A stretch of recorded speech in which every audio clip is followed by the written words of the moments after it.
Yeah, webinar is now streaming live. Yeah.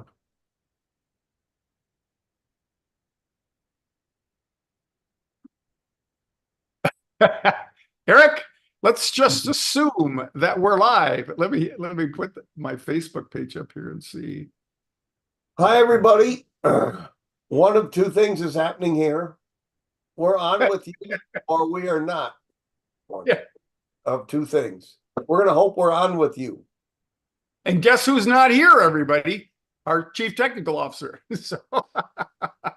So says we're being live streamed, and I'm over in Facebook. I'm hoping it should pop up here. I don't see it. So if let's see. They and wish they were here. Oh, yeah, I was just helping you while you look, Ron. Yeah, our chief technical officer is in Mexico and can't help us, and he's going home to Toronto tomorrow. And our flight attendant is getting ready for a trip early in the morning. So it's just the 1.5 of us. It's the two highly trained pilots. Yeah. All right. Well, here we are. And if we're not going out live, we will certainly broadcast the replay. Let me just share my screen here for the moment. And as you know, this is Fearless Flight Live. And I am Capt Ron, and this is Captain Eric. We come to you every week live, whether we're ready or not. And this is for people who have a fear of flying, or somebody who knows somebody who has a fear of flying, or if you just like to hang out and hear what's the latest in the fear of flying business and the airline business. And many of you are already Fearless Flight Birds of a Feather, our private Facebook group. If you're not, please consider going over there and joining. It's free, and it's a really great source of information for people out there trying to get over this. We got a brief show tonight. We're going to talk about the 201 live monthly group coaching webinar coming up this Thursday night at 6:30 p.m.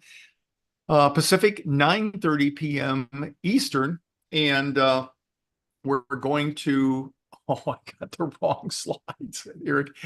We'll have it. I'll get you. You're going to have to do your soft shoe again here in just a minute. But anyway, and then we're going to talk a little bit about this old issue with Boeing.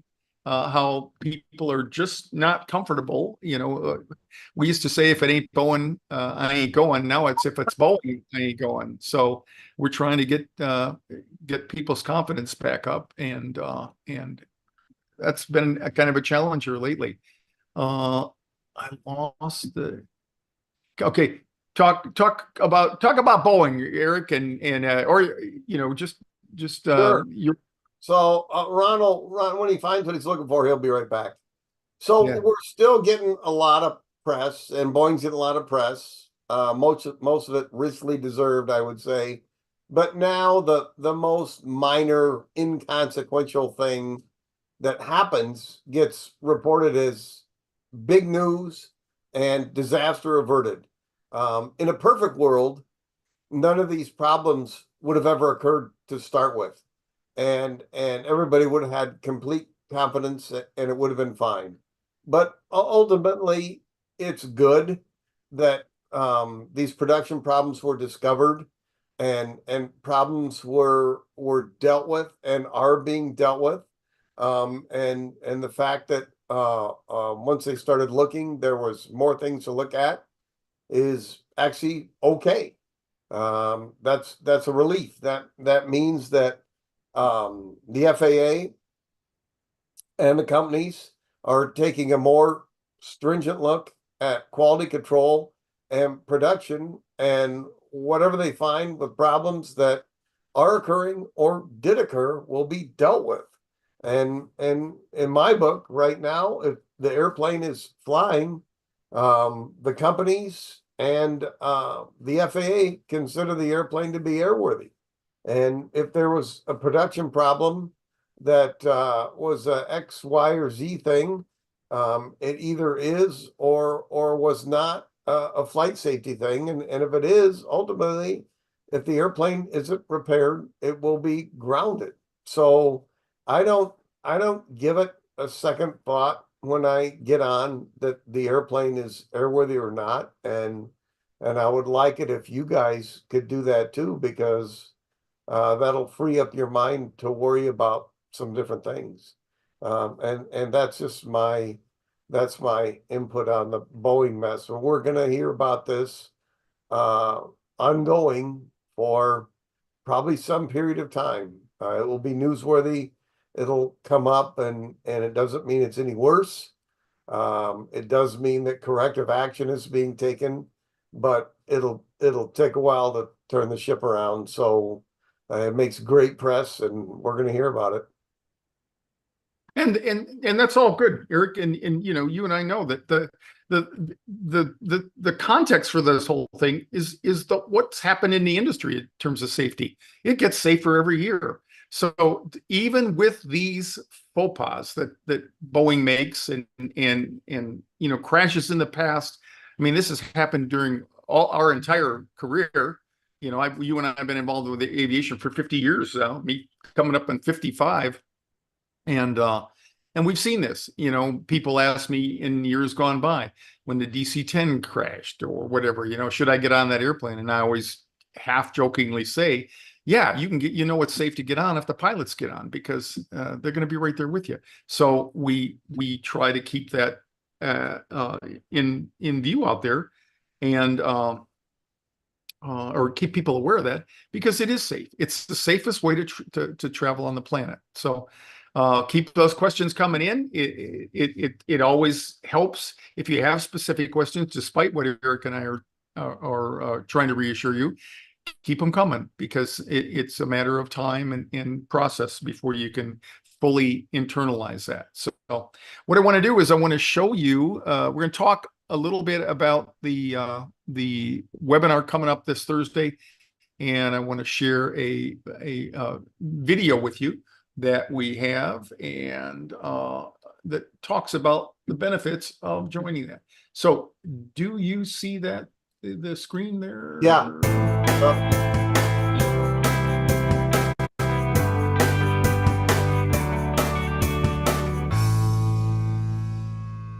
Hi there. Welcome to the Fearless Flyer Club, or as we affectionately call it, FFC. I'm glad you've joined, and I think you will be too. You finally do it. You get on a plane and successfully fly. You feel great. What a milestone. And then you get back to the business of life. Time passes, maybe a month or two, maybe a year. Time comes to fly again. You start to think about booking your reservation, and you notice that unmistakable feeling. Not overwhelmed necessarily, but that familiar knot in your gut. Damn, it's back. Before we dive in, the most important thing for you to do is to make sure that you download our FearlessFlight app by Zenler. This isn't just any app. It contains access to all the products and courses we offer at FearlessFlight. Think of it as your passport to the world of FearlessFlight, granting you access to all the FearlessFlight resources anytime, anywhere. You might have noticed our 3 membership tiers. We've tailored each one, ensuring there's something for everyone. And here's the gem: our live monthly group coaching webinars. Each is like a monthly reunion of friends, a community where we discuss, share, and navigate your flying fears. We encourage you to join live, but if you can't, don't worry. You can catch the replay anytime that works for you.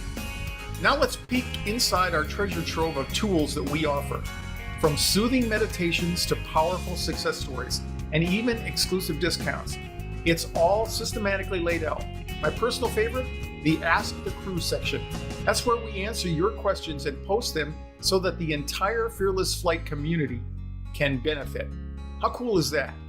And if you ever feel stuck or just need to chat, reach out for a 15-minute coaching session with me, Capt Ron.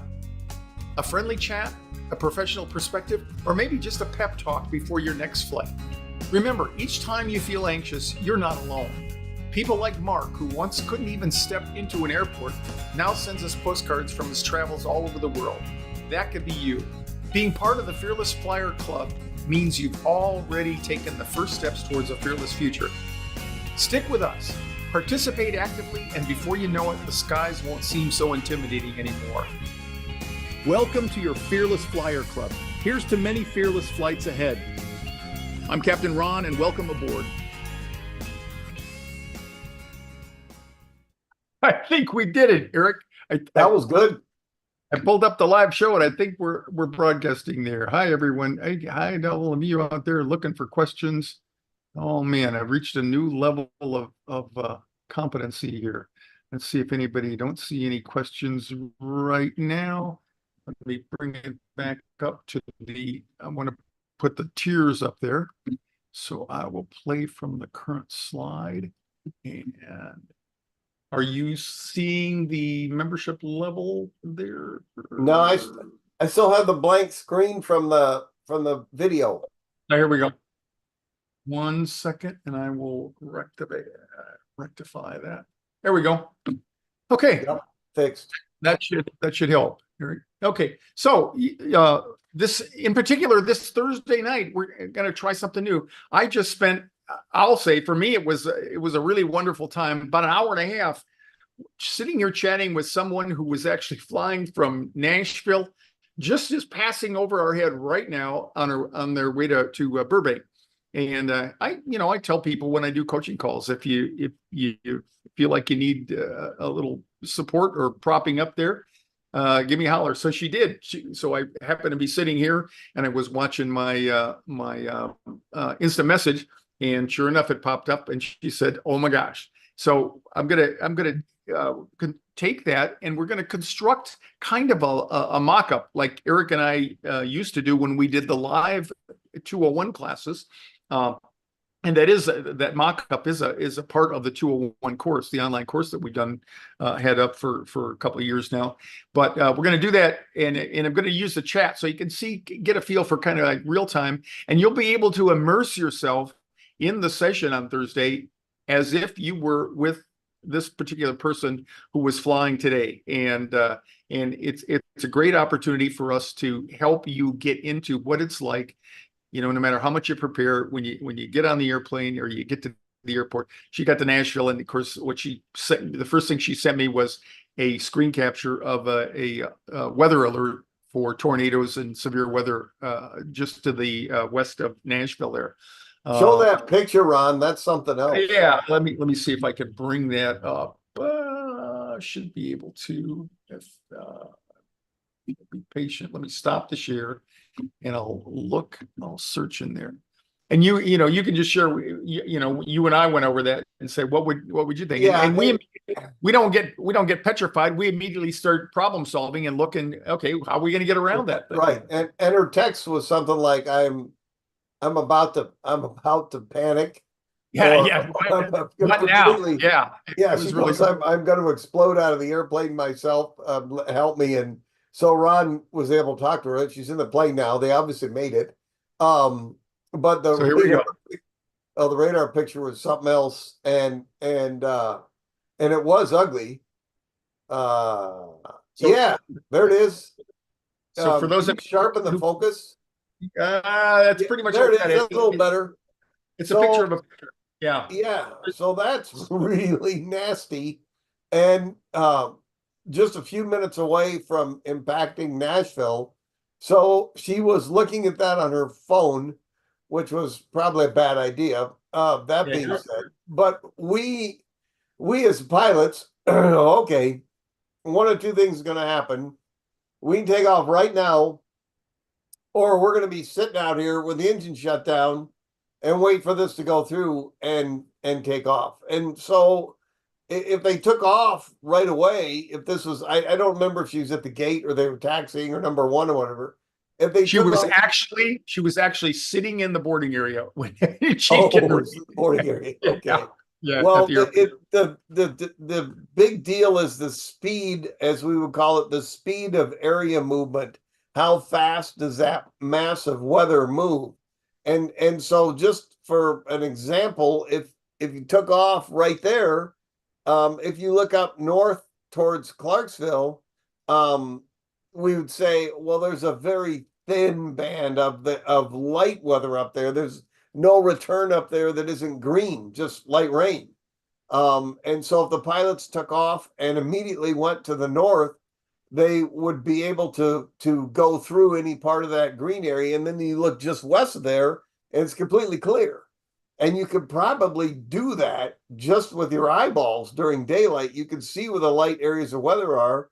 You could go through that light rain and you'd be clear as long as you got out before that massive weather hit the airport. If it hit the airport, then you don't have any choice but to sit there. But you can rest assured that we're not gonna fly through that. No.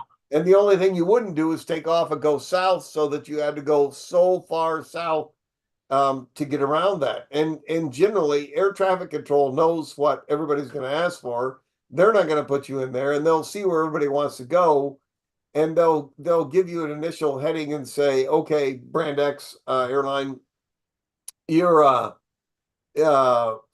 initial heading of 270 degrees, and you're cleared to deviate right or left up to 40 degrees. So they know you're going to be weaving around this stuff, and they'll say you can deviate right or left. So 310 or 230 degrees, you can weave anything you want out of there. And if you want to exceed that, call us back and we'll give you new heading.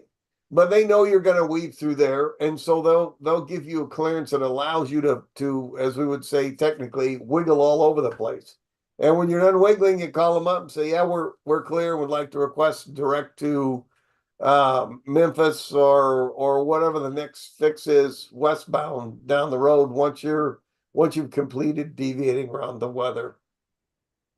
And some of the collateral things that happen during times like this are, number one, because the routes of flight both into Nashville and out of Nashville become more limited because you got airplanes that are dodging all this severe weather down there, you may get involved in holes on the ground. You may, if you were coming from a long distance and you were already airborne and they couldn't delay your departure at your departure airport, you might end up in one of the rare times either holding or going to an alternate, depending on your fuel situation there. And also, you got airplanes coming from the west here and from the east who are trying to navigate around there. So that narrows or eliminates some of the flight plans or the flight path options that you would have over there. So what happens? You're sitting on the ground. I can only imagine this person sitting on the ground, pulling this up, and they're delayed. Now that doubles your fear factor, because now you think, oh my God, we're delayed and we're waiting. So, kind of like on death row for our chance to go up against this stuff. But as Eric pointed out, now green is good. Green is good. If we can't find it completely clear, we'll go for the green. But you can see one of the things that this display provides us, somebody like Eric and I, who've had a lot of experience doing this, you can see the gradient, which kind of gives you an indication of the severity of the storm. So imagine that this green area was much thicker and it was very little yellow in there. So that's not anywhere near the torrent of weather that you would find in this sucker. This one gets real serious real quick, and you've got just massive red areas here, out of which can often come certainly severe weather and sometimes tornadoes and all of that. So anyway. So that's your primer on looking at weather radar and trying to hold down the fear factor there.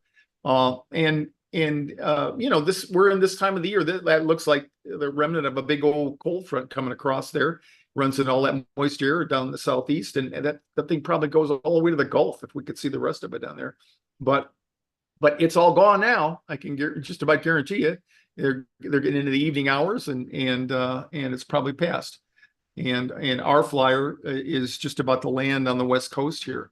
So we're going to go into this a lot more in depth on Thursday night. We're going to give you a real-time mock-up, kind of like your own soap opera, as if you were sitting in the airplane, without actually sitting in the airplane. And so we'll look forward to hopefully seeing you on Thursday night. Anything else in the news? You just got back from Cozumel, and you had some weather coming back that affected we had I went to Cozumel, and flight attendant Diane was there with me, and it was just a shorty trip, but I wanted to go. The guys I dive with are my friends, and I had some new equipment, and I wanted to get in the water a little bit, and I'm a little bit under the weather now, and I actually missed one dive day on the back. If it's getting sick on vacation, it's a terrible thing, but it was very nice. Had a nice time, and Dieter and his wife Rebecca were across the strait in Puerto Morales, Mexico. And we went over there and spent a night with them, dining and looking around. And they came to Cozumel for an afternoon and evening. So it was really fun. Well, when the fun ended, it was time to go. We were coming back, and Flight Attendant Diane has a trip tomorrow. She's getting ready for, and she did not want to risk not making a flight. And I was flying back on standby to Dallas, which is generally a suicide mission, but I was feeling confident, and I entertained myself by fighting, as we say, non-revving. I extract more amusement from that than she does. She wanted to be sure. So she had a cheap ticket on Southwest. I said, well, you probably better stay with that so you know you make it. Well, I got to Dallas and I was kind of ill, and it took me a while to get through security, and my TSA pre was not active because I'd come out of Mexico, and there was even a line in global and all this. Well, I got out of the gate, and I was a number 18 non-rev, which is generally pointless in Dallas. And the Papados restaurant was right across from me. And I go, really, all I want to do is eat and go to the hotel.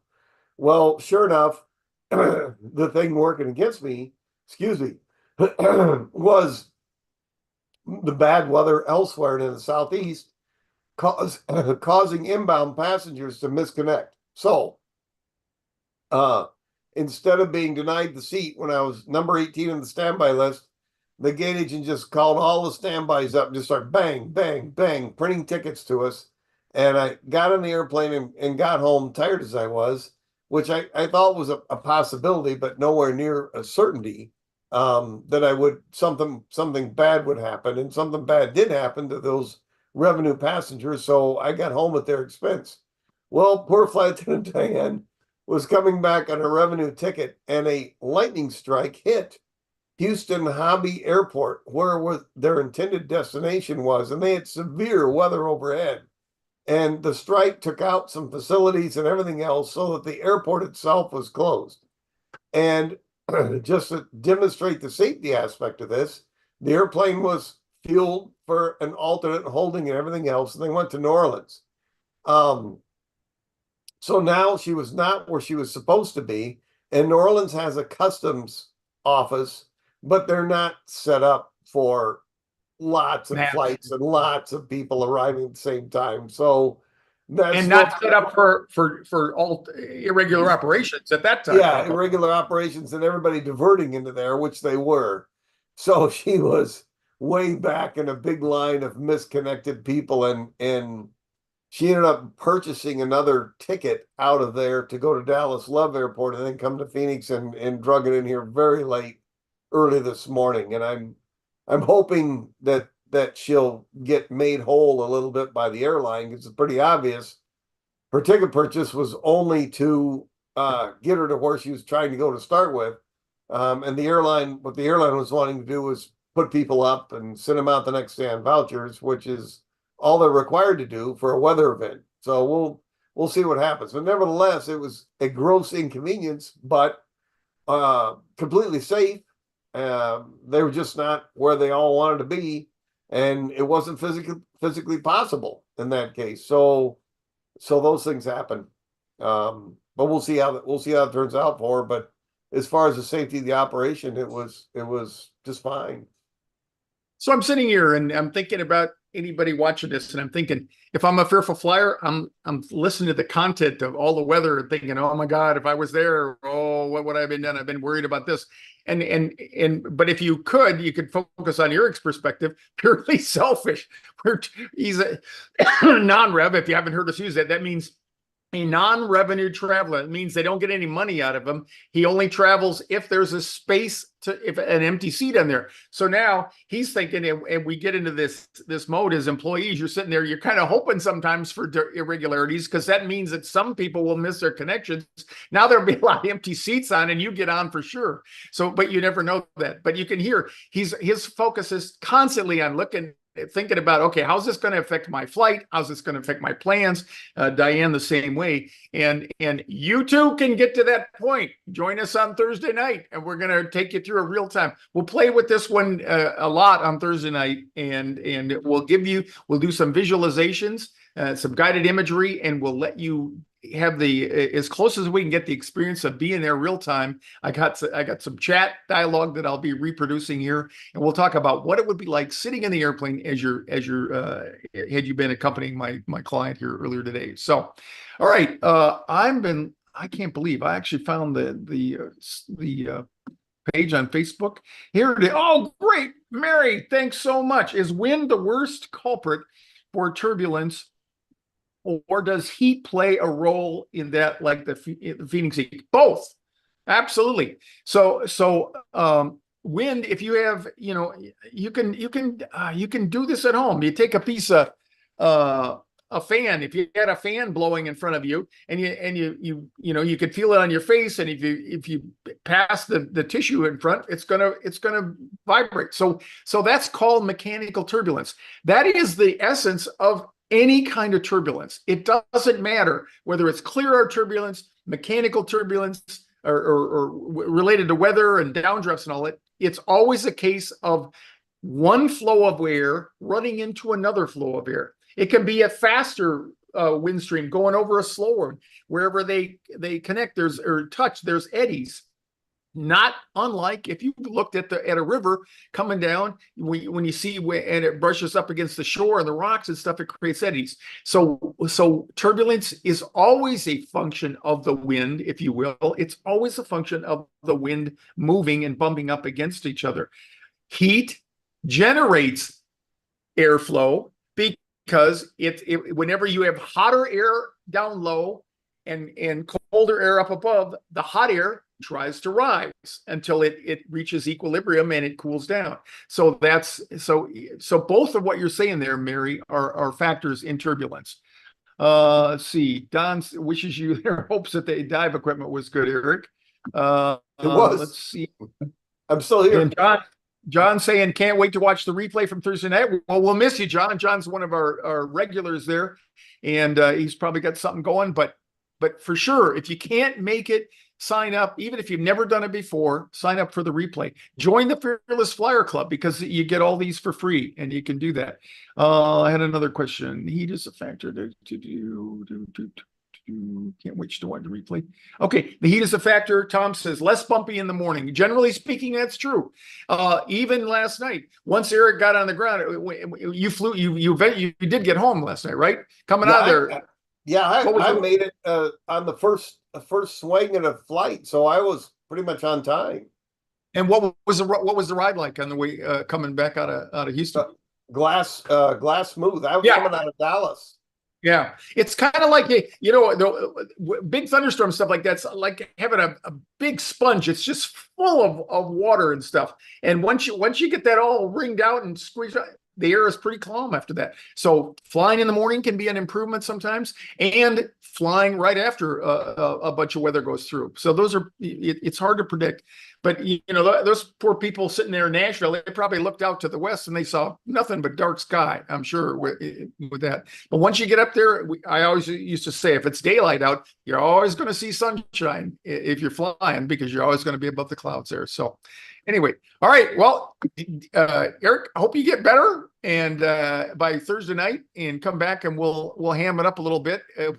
I'm sure we'll generate some humor with the text that I've got here. You'll see some of the craziness that I do with people when they write that in there. Hopefully Dieter will be back. He's coming back, and we're counting on him getting back without any irregularities. And I'm not sure about Diane, whether she's working or not. But anyway, thanks to all of you again. Thanks, Eric, once again. And thanks to all of you for joining us every week for Fearless Flight Live. Can't wait to see you again next week. And if you haven't considered it, give us a chance on Thursday night there. All right. So everybody, make sure that you join us. And let me see if I can get us out of. See you guys Thursday night, and Crew Edition the following Tuesday. Yep.